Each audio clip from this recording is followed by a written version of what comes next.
நண்பர்கள் அனைவருக்கும் வணக்கம். PR academy Kallakurichi. நமக்கு இன்றைக்கி என்ன பார்க்க போகிறோம் அப்படின்னா, 6ஆம் வகுப்பில் 3ஆம் பருவம் தமிழ் முதல் இயல் மட்டும் இப்போ பார்க்க போகிறோம். ஓகேங்களா? முதல் இயல். ஓகேங்களா? ஓகே. அதில் ஃபஸ்ட்டு பாடம் யார் அப்படின்னா தாராபாரதி. பாரதம் அன்றைய நாற்றாங்கால் அப்படின்னு சொல்லிட்டு அவருடைய பாடல் இருக்குது. ஓகேங்களா? தாராபாரதி. ஓகேங்களா? ஓகே. இந்த பாரதம் அன்றைய நாற்றாங்கல்ல புதுமையில் செய்த தேசம் இது, பூமியின் கிழக்கு வாசல் இது அப்படி சொல்லிட்டு பாடல் இருக்குது. ஏற்கனவே நம்ம கிழக்கு இது எங்கள் கிழக்கு அப்படின்னாவே தாராபாரதி தான். அந்த பாடல் பூமியின் கிழக்கு வாசல் இது அப்படின்னு சொல்லி பாடியிருப்பார். ஓகே. அந்த வள்ளுவர் எழுதின அந்த நூல் தான் நூலாடைன்னு சொல்லியிருப்பார். காளிதாசர் எழுதியது காவேரி கரைன்னு சொல்லுவார். கம்பன் பாடல் என்ன சொல்லுவார், அந்த கம்பன் பாடல் என்ன சொல்லுவார்னா கங்கை ஆறுன்னு சொல்லுவார். காளிதாசர்னா காவேரி கரைன்னு சொல்லி ஓமப்படுத்துவார். அந்த திருக்குறள் தான் நூலாடை அப்படின்னு சொல்லி பாடியிருப்பார். ஓகேங்களா?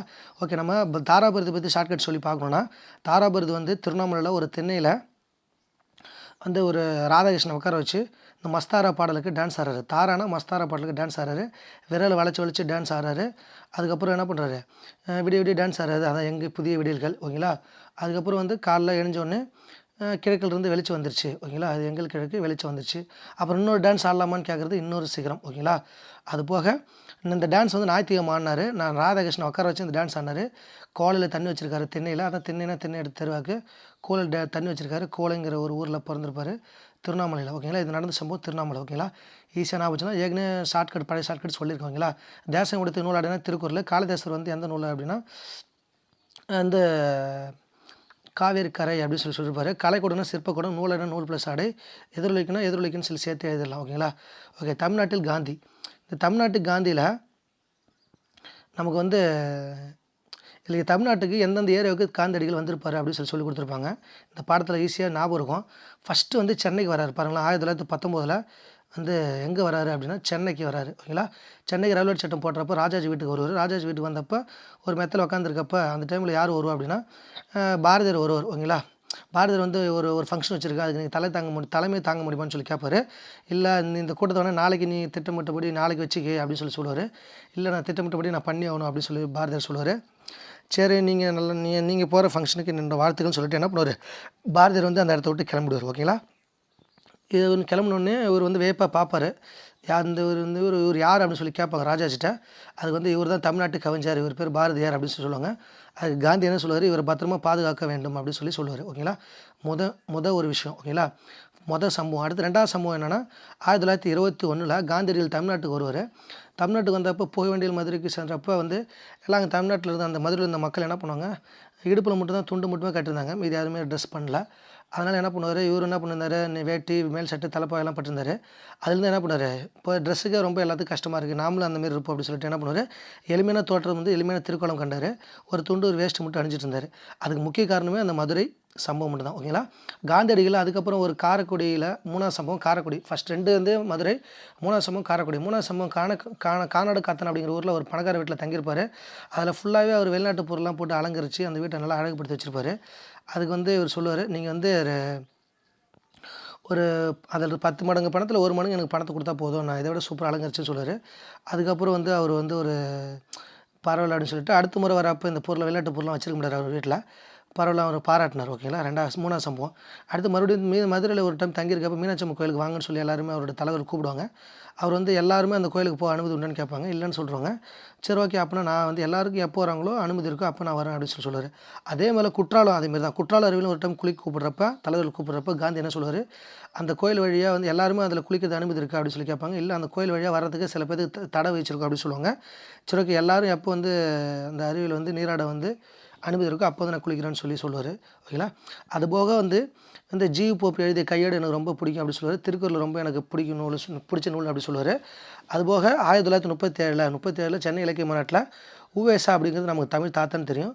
காந்திங்கிறது தமிழ் தாத்தா தான். உவேசா உரையாற்றுவார். அந்த உரையாற்றுறப்ப இந்த பெரியவரின் அடி என்ன சொல்லுவார் அப்படின்னா, இந்த பெரியவரின் அடி நிழலில் இருந்து தமிழ் கற்க வேண்டும் என்று ஆவல் உண்டாகிறது என்று காந்தியடிகள் கூறினார். இது கொஸ்டின் கேட்பாங்க, யாருடைய அடிநிலையிலிருந்து தமிழ் கற்கணும்னு ஆசைப்பட்டார் காந்தினா உவேசா. ஓகேங்களா? இது மூலம் ஏற்ற தமிழ் சமயம் உருவான்னு சொல்லி நினைப்பார். ஓகேங்களா? அல்லது இந்த பாடம் முடிஞ்சு. காந்தியடிகள் உடனடியில் மாற்றம் ஏற்படுத்தி மதுரை. காந்தியடிகள் எந்த பெரியவரின் அடிநிலையிலிருந்து தமிழ் கற்கணும்னு நினச்சார் அப்படின்னா உவேசா. ஓகேங்களா. இலக்கிய மாநாடுனா சென்னை, தமிழ்நாட்டு கவிஞர்னா பாரதியார், குற்றாலம்னா அருவி, தமிழ் கையேடு எழுதுனது யார்? G U Pope. ஓகேங்களா. ஓகே, அடுத்து வேலு நாச்சியார். இந்த வேலு நாச்சியார் பற்றி சொல்லணும் அப்படின்னா, நம்ம பழைய புக்கில் வந்து 8th புக்கில் கூட இருக்கும் இந்த பாடம். ஓகேங்களா. அதே வந்து கொஞ்சம் டீப்பாக கொடுத்துருவாங்க. ஓகேங்களா. இது ஷார்ட்கட்டே என்னென்னா முத்து முத்து அப்படின்னு இருக்கும். அவங்க அப்பா பேர் முத்து, அவங்க ஹஸ்பண்ட் பேர் முத்து வடுகநாதர், அவங்க அப்பா பேர் செல்லமுத்து. ஓகேங்களா.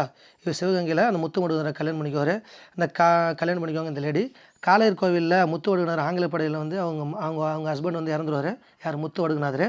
அதனால் வந்து என்ன பண்ணுவார், திண்டுக்கோட்டையில் தங்கி ஒரு பிளான் பண்ணி 8 வருஷத்துக்கு அப்புறம் போய் அந்த சிவகங்கை மீட்கிறது தான் கதை. ஓகேங்களா. அதில் யார் இதில் அமைச்சர் யார் சார் அப்படின்னு கேட்டிங்கன்னா, அமைச்சர் தான் வந்து தாண்டவராயன். ஓகேங்களா. அமைச்சர் தான் தாண்டவராயன். தளபதி யார்? சின்ன மருது, பெரிய மருது. ஓகேங்களா. நம்ம சிவகங்கை 8 வருஷம் ஆயிடுச்சு, நம்ம எப்படியாவது மீட் ஆகணும் அப்படின்னு சொல்லுவாங்க. ஹைதரில் வந்து அந்த படை வந்து ஹைதரில் வந்து 5000 குதிரைப்படை வந்து அனுப்பிச்சி விடுவார். அங்கே போய் ஹெல்ப் கேட்பாங்க. ஓகே, ரொம்ப சந்தோஷம் அப்படின்னு சொல்லிட்டு என்ன பண்ணுவாங்க, அது வந்து அது மட்டும் இல்லாமல் இவங்களுக்கு என்னென்ன மொழி தெரியும், உருது மொழி, இவங்க உருது மொழிலாம் இவங்களுக்கு நல்லாவே தெரியும். ஓகேங்களா. ஓகே, யாருக்கு? இந்த சிவகங்கை நம்ம வேலு நாச்சியாருக்கு. ஓகேங்களா. ஓகே, அதுக்கப்புறம் என்ன பண்ணுறாங்க, பிளான் பண்ணுறாங்க. ஃபஸ்ட்டு வந்து நம்ம என் கணவர் கொல்லப்பட்ட காளையர் கோவிலை ஃபஸ்ட்டு நம்ம வந்து என்ன பண்ணணும், மீட்கணும். அதுக்கப்புறம் என்ன பண்ணணும், சிவகங்கை மீட்கணும்னு சொல்லி பிளான் பண்ணுறாங்க. இதில் வந்து ஆண்கள் படைப்பிரிவுக்கு மருது சகோதரர்களும், பெண்கள் படைப்பிரிவுக்கு குயிலியும் தலைமை. ஓகேங்களா. இது வந்து என்ன பிளான் பண்ணுறாங்கன்னா, விஜயதசமி அன்றைக்கி கதவு திறந்துருக்கும். அன்றைக்கி நம்ம எல்லாருமே பெண்கள் மட்டும் அனுமதி பண்ணுவாங்க. அப்போ நம்மளுடைய படைகள், பெண்கள் படைகள் உள்ளே புகுந்து அங்கே இருக்க சரிங்களா, அங்கே இருக்க வந்து ஆயுதங்களில் இருக்க கூடங்களை நம்ம வந்து தீ வச்சு கொளுத்தின பிறகு தான் ஆண்கள் படை போகணும். அதுக்கப்புறம் நம்ம போய் அவங்கள தாக்கி நம்ம சிவகங்கை மீட்டலாம்னு சொல்லிட்டு பிளானு. அதே மாதிரியே வந்து அவங்க பிளான் பண்ண மாதிரியே அதில் ஒருத்தர் சொல்கிறாரு, என்ன அப்படின்னு சொல்லி கேட்டிங்கன்னா, அந்த நம்மளுடைய இடத்த காட்டி கொடுக்க சொல்லி ஒரு பெண்ணை வந்து கொன்றுருக்காங்க, அந்த பொண்ணு நம்ம சொல்லவே இல்லை அப்படின்னு சொல்கிறாங்க. அந்த பெண்ணு பேர் தான் உடையாள். உன்னோட உடையாள் எங்கே இருக்கான்னு சொல்லி, உன்னோட உடையாள் வந்து எங்கே இருக்கான்னு சொல்லி ஆங்கிலேயர் கேட்டுருக்காங்க. அது யார்கிட்ட? உடையாள்கிட்ட. அவங்க என்ன சொல்கிறாங்க, நான் சொல்ல முடியும்னு சொல்லியிருக்காங்க, அதனால் வந்து அவங்கள கொன்றுருக்காங்கன்னு சொன்னோன்னே, ஓகே உடையாளுக்கு உடனே நடுகள் வைங்க, அதை நம்ம கும்பிட்டுட்டு போகலாம் அப்படின்னு சொன்னேன். நடுகள் வச்சு அந்த தன்னுடைய கணவன் கட்டின தாலியை வந்து அந்த கல்லுக்கு கட்டி உடையாள் போய் ஓங்கன்னு சொல்லிட்டு முழக்கமிட்டு நம்ம கிளம்புறாங்க. ஓகேங்களா. வேலுநாச்சியார் காலம் வந்து 1730 to 96, 30 to 96. ஓகேங்களா. 96.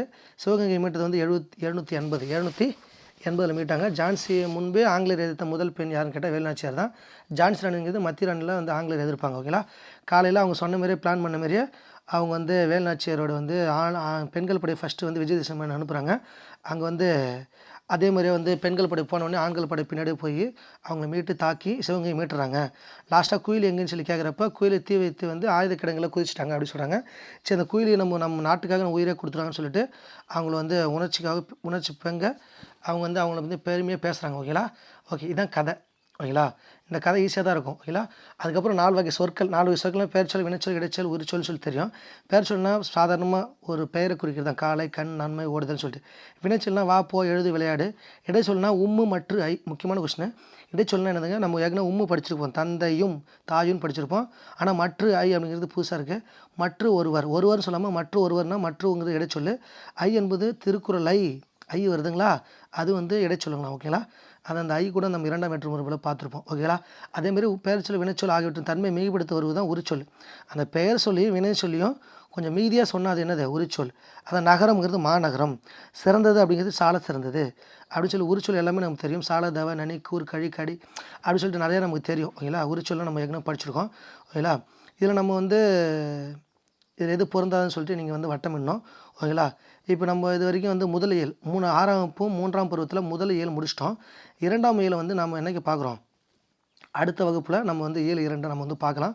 ஓகே, இந்த வீடியோ உங்களுக்கு ரொம்ப பிடிச்சிருக்குன்னு நினைக்கிறேன். இதேமாரி உங்களுக்கு இந்த வீடியோ பிடிச்சினா கண்டிப்பாக உங்கள் ஃப்ரெண்ட்ஸுக்கு சப்போர்ட் பண்ணுங்கள், ஃப்ரெண்ட்ஸுக்கு ஷேர் பண்ணுங்கள், சப்போர்ட் பண்ணுங்கள். ஓகேங்களா. நன்றி, வணக்கம்.